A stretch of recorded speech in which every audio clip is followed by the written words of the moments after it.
E aí, a leitura vai ser importante para a gente poder compreender o estado atual, né, a realidade atual da América Latina. Então a gente vai aproveitar a assimilação desse texto para discutir a situação da América Latina no presente. Tá certo? Então eu vou deixar na segunda-feira uma cópia desse texto na Xerox. E aí quem tiver interesse de conhecer o texto, para vocês terem uma ideia, esse texto é a primeira vez que ele é publicado em português. Portanto, praticamente são poucos marxistas no Brasil que conhecem esse texto aqui, né? Então, quem tiver interesse, participem para a gente poder, né, assimilar essas ideias.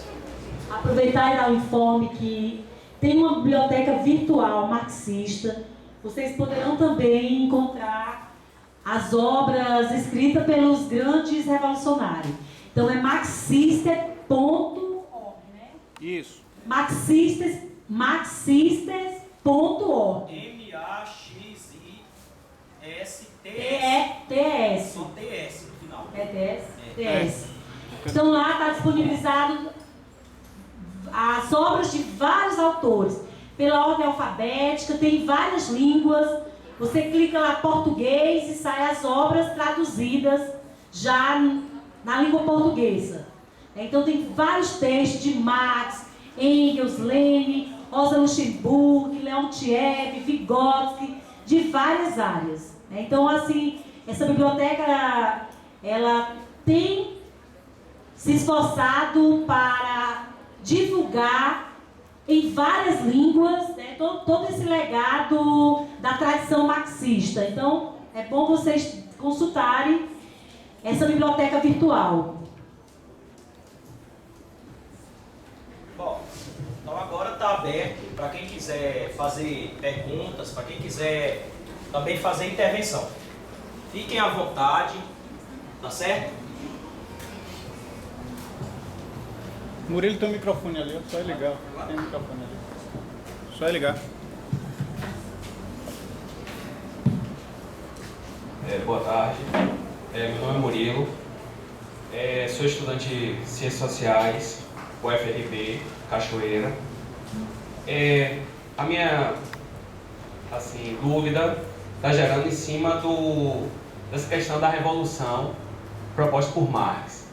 Em algum momento dessas obras, dessas 52 obras que foi publicada, alguma dessas obras ele citou sobre a Revolução Armada, e a segunda seria uma dúvida que gerou ao estar lendo a biografia de Marx e com confronto com informações passadas pelo professor em sala de aula, né, que, segundo o professor, o socialismo não existia naquela época que Marx estava estudando, que na verdade ele só estudou capitalismo.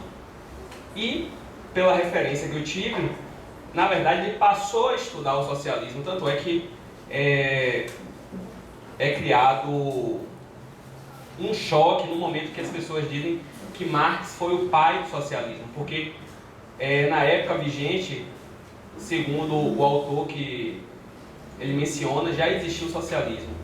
Então, só são essas duas questões.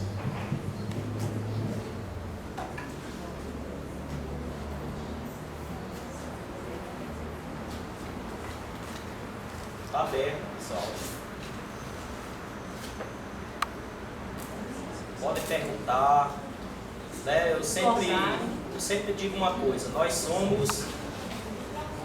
estamos aprendendo aqui, né? Aqui não tem iluminado, não tem ninguém que seja melhor nem mais importante do que ninguém.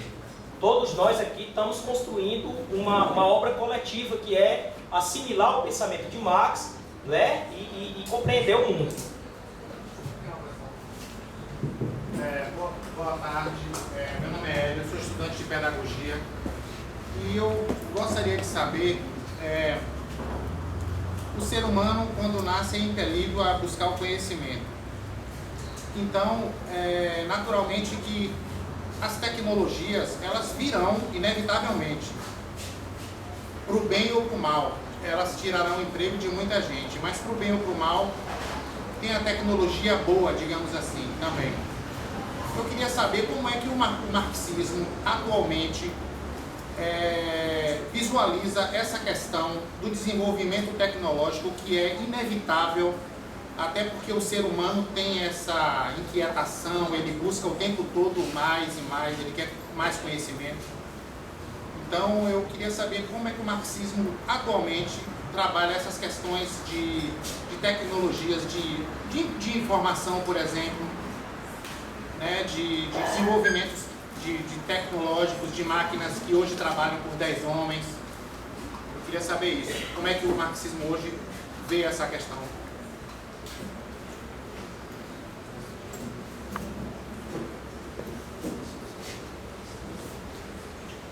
Bom, tá aberto, pessoal.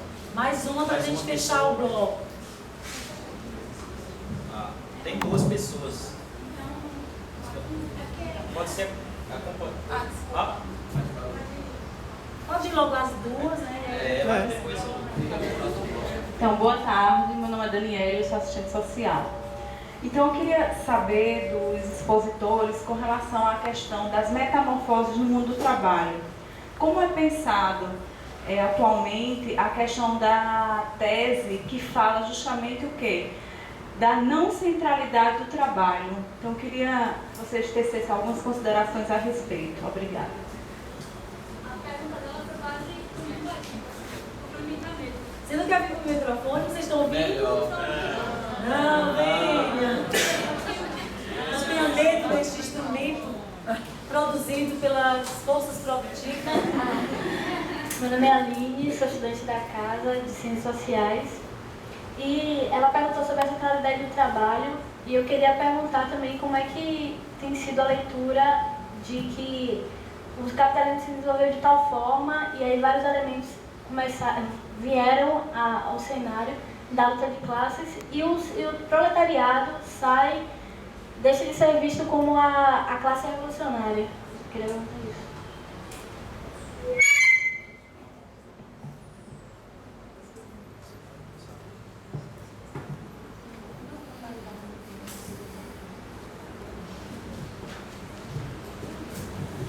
Bom, vou começar pela pergunta do Murilo, né, se existia socialismo na época de Marx. Veja, a gente tem que fazer uma diferença entre o socialismo como uma concepção teórica, né, e o socialismo enquanto modo de vida social, enquanto forma de organização da sociedade.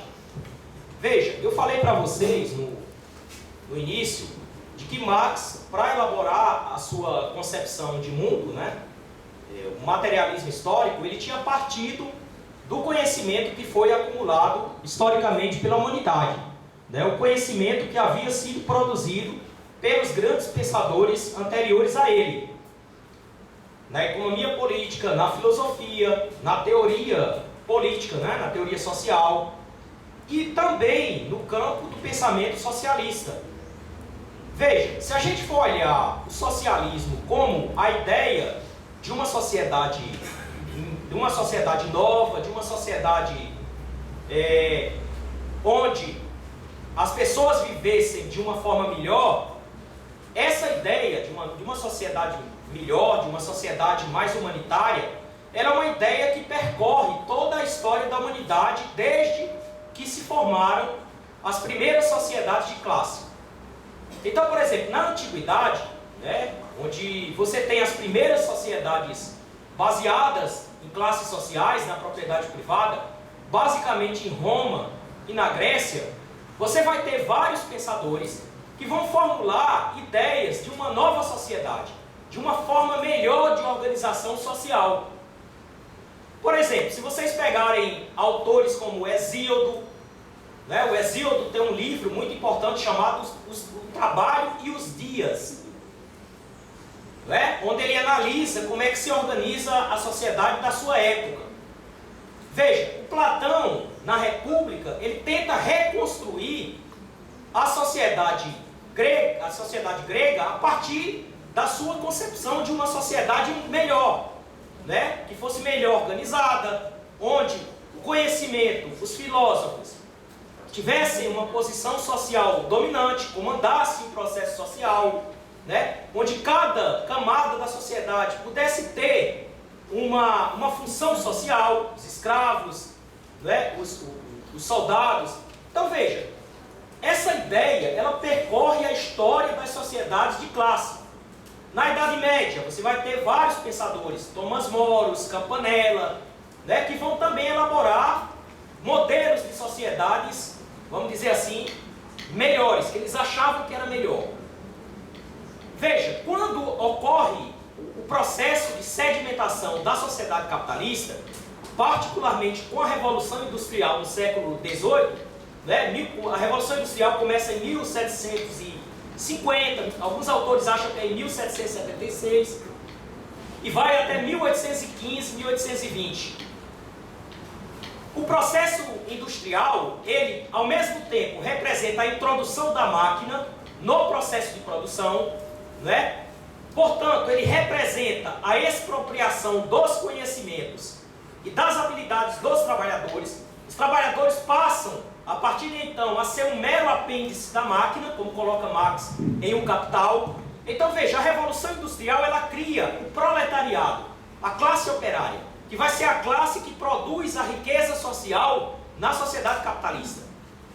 Quando a classe operária começa a surgir, e as outras classes sociais, como os artesãos, os camponeses, começam a entrar em declínio, né, começam a se proletarizar, o que é que acontece? Começam a surgir novas concepções de sociedade.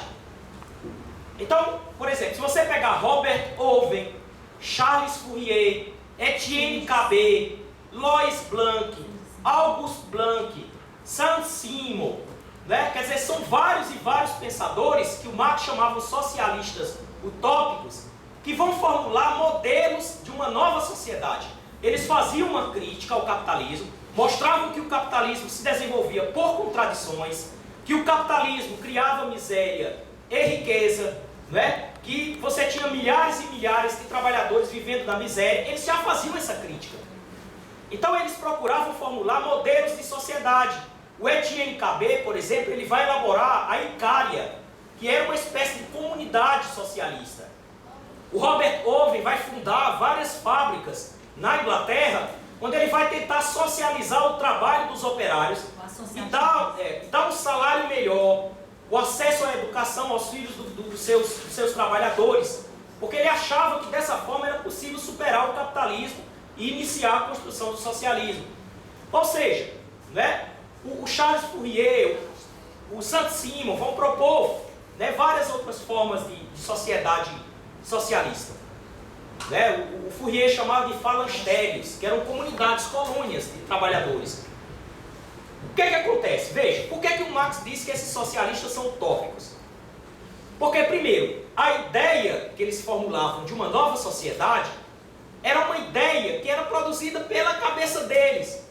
Veja, não era a construção efetiva de uma sociedade socialista. Não era a superação dos pilares e das contradições do capitalismo. Eram experiências isoladas, de comunidades pequenas, de pequenas colônias. Né? Eles achavam que, você já pensou, o sistema capitalista já era um sistema mundial. Eles achavam que com aquelas experiências localizadas, eles iam conseguir mudar o mundo.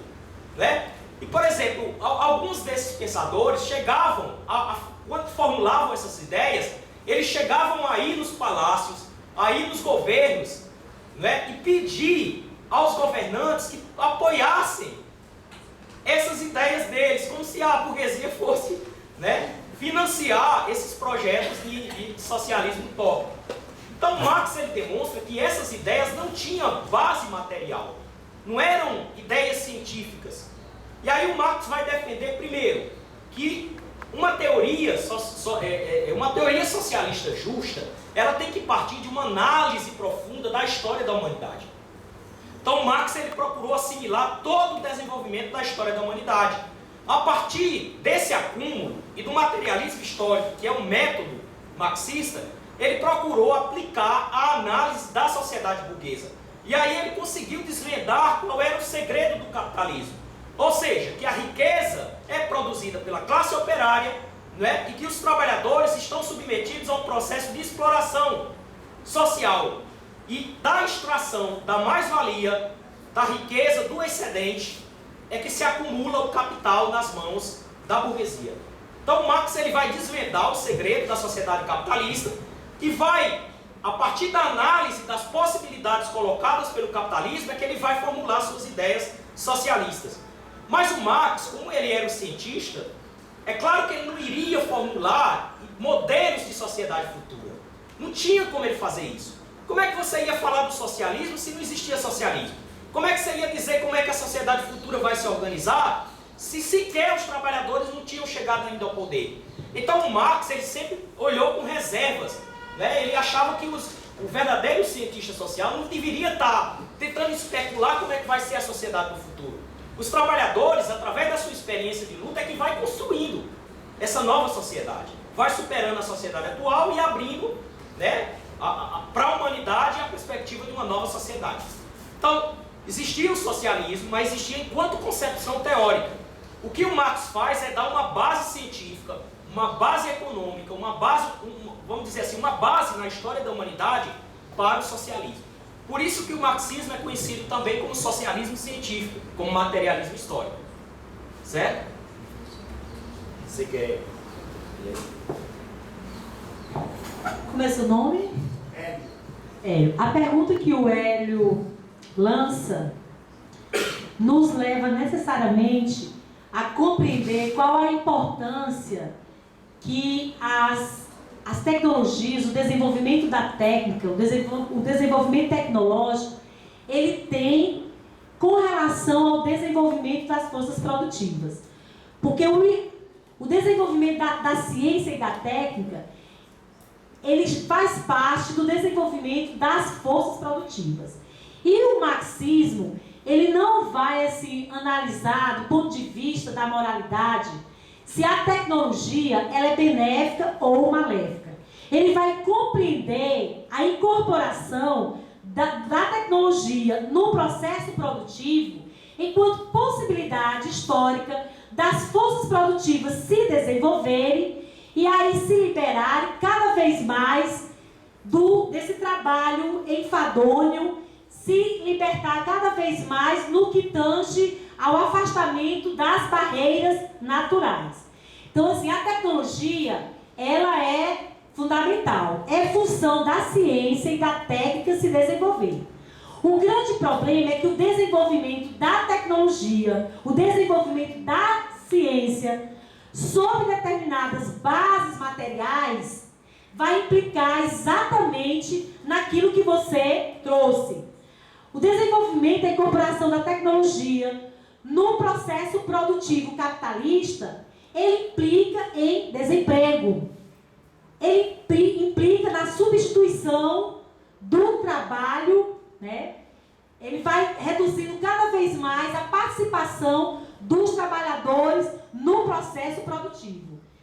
Essa mesma tecnologia, se ela fosse utilizada sobre outras bases materiais, ela não ia implicar em desemprego, ela ia implicar em tempo livre do trabalhador, que à medida que ele é auxiliado pela tecnologia no processo produtivo, esse trabalhador ele vai ter tempo mais livre para desenvolver habilidades consideradas mais nobres. Ele vai ter tempo livre para desenvolver arte, ele vai ter tempo livre para desenvolver coisas que estão diretamente ligadas ao seu prazer, coisas que estão diretamente ligadas aos seus interesses. Então ele vai ter como se desenvolver numa perspectiva unilateral. Ele vai ter possibilidades de se desenvolver em várias dimensões. Então, assim, a tecnologia dentro de um modo de produção baseada na propriedade privada, dentro de uma sociedade classista, ela tende a não libertar os trabalhadores, a não libertar as pessoas.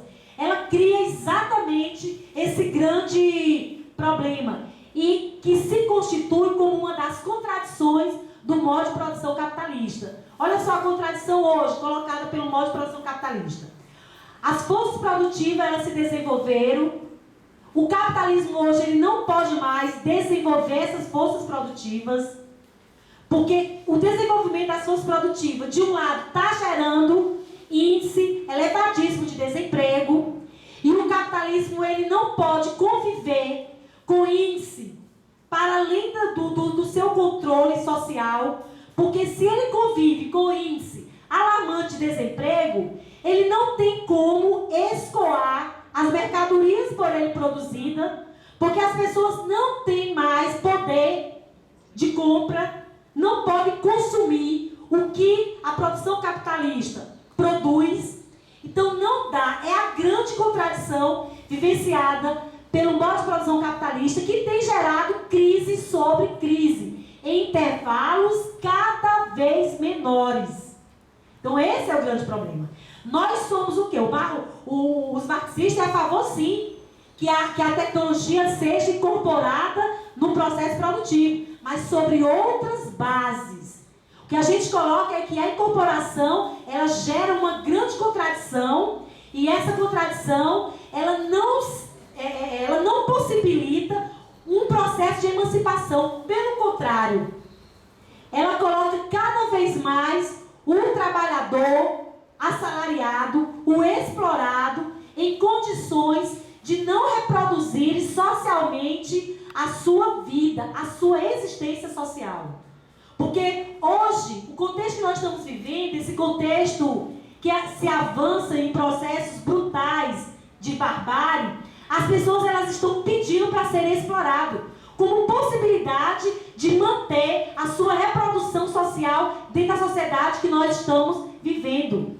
E isso abre possibilidades, lacunas e brechas para frações capitalistas explorarem cada vez mais a mão de obra, cada vez mais tirar do trabalho assalariado e obter uma margem de lucro significativa.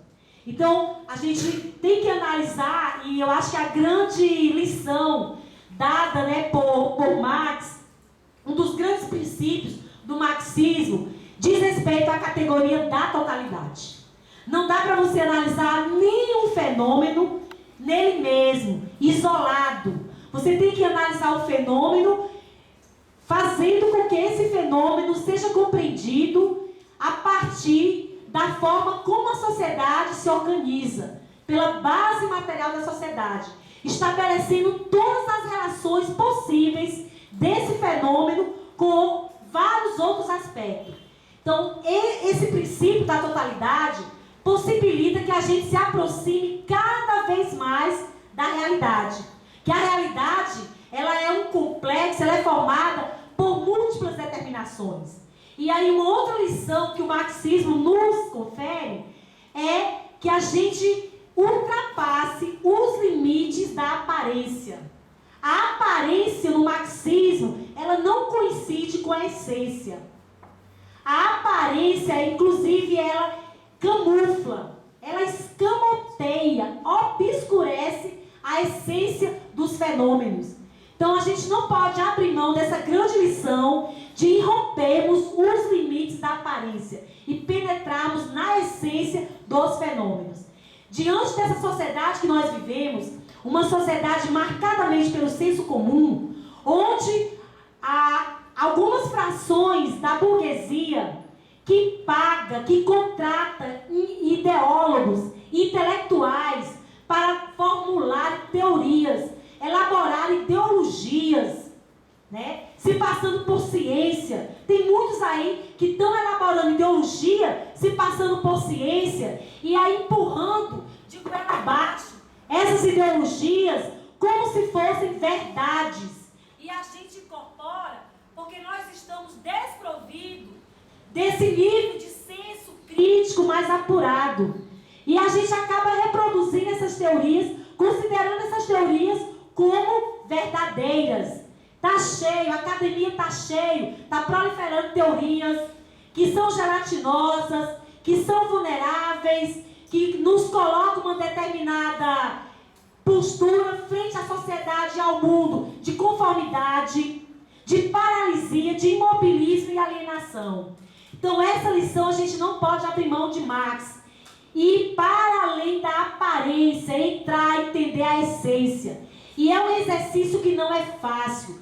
Quando a gente se propõe a fazer a leitura dos clássicos, a gente está dizendo, olha, não vamos fazer a leitura de terceiro. Não vamos querer saber o que outras pessoas interpretaram.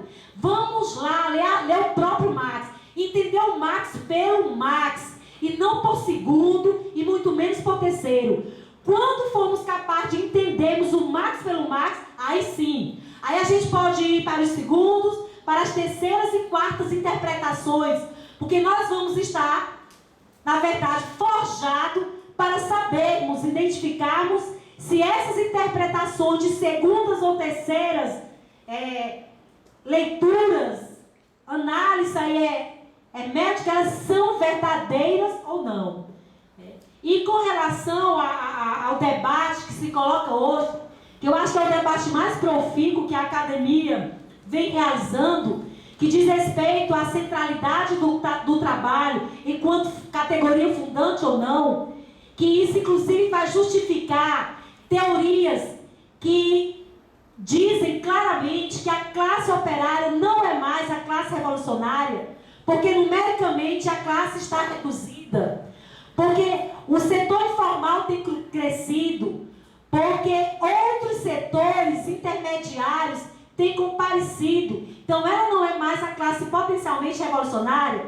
Então esse debate ele vai justificar exatamente o abandono do marxismo enquanto teoria revolucionária. Essa tese, essa defesa vai justificar exatamente as elucubrações que os intelectuais fazem. Porque dizer que hoje o trabalho não é mais a categoria fundante é negar tudo aquilo que o marxismo ele construiu e elaborou em termos de história social.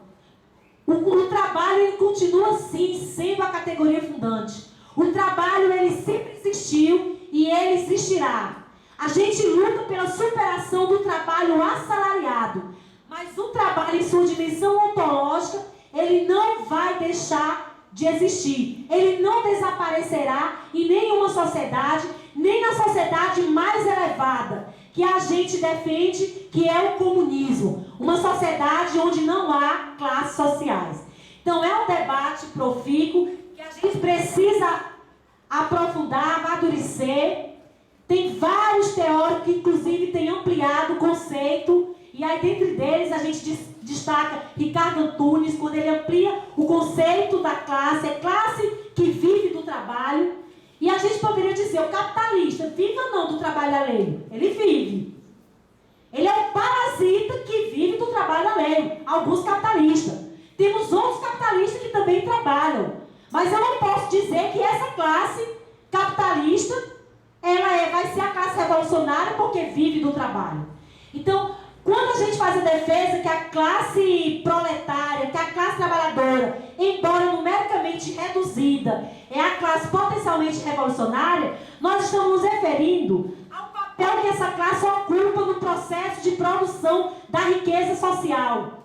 A única classe que produz a riqueza social é a classe trabalhadora. É a classe que vende a sua força de trabalho. É a classe que gera a riqueza. É a classe que estabelece o intercâmbio com a natureza e a partir desse intercâmbio, dessa relação, ela gera a riqueza. As outras classes intermediárias, elas possibilitam um processo de transferência da riqueza social. Então, por isso que a gente faz essa defesa. Nós não temos medo de levarmos o nome de ortodoxo, sectário, ultrapassado, mas ao lermos os clássicos, a gente percebe que essa defesa, ela é vigente e se faz necessária. Mas nós vamos ter outras oportunidades para debatermos tanto a categoria do trabalho, se contrapondo, inclusive, a outras teorias, dentre elas a teoria da ação comunicativa, a linguagem, né? Que quer assumir o lugar do trabalho, mas a gente percebe que a linguagem, ela aparece junto com o trabalho. Só foi possível o aparecimento da linguagem por ocasião do trabalho, enquanto categoria fundante e ontológica.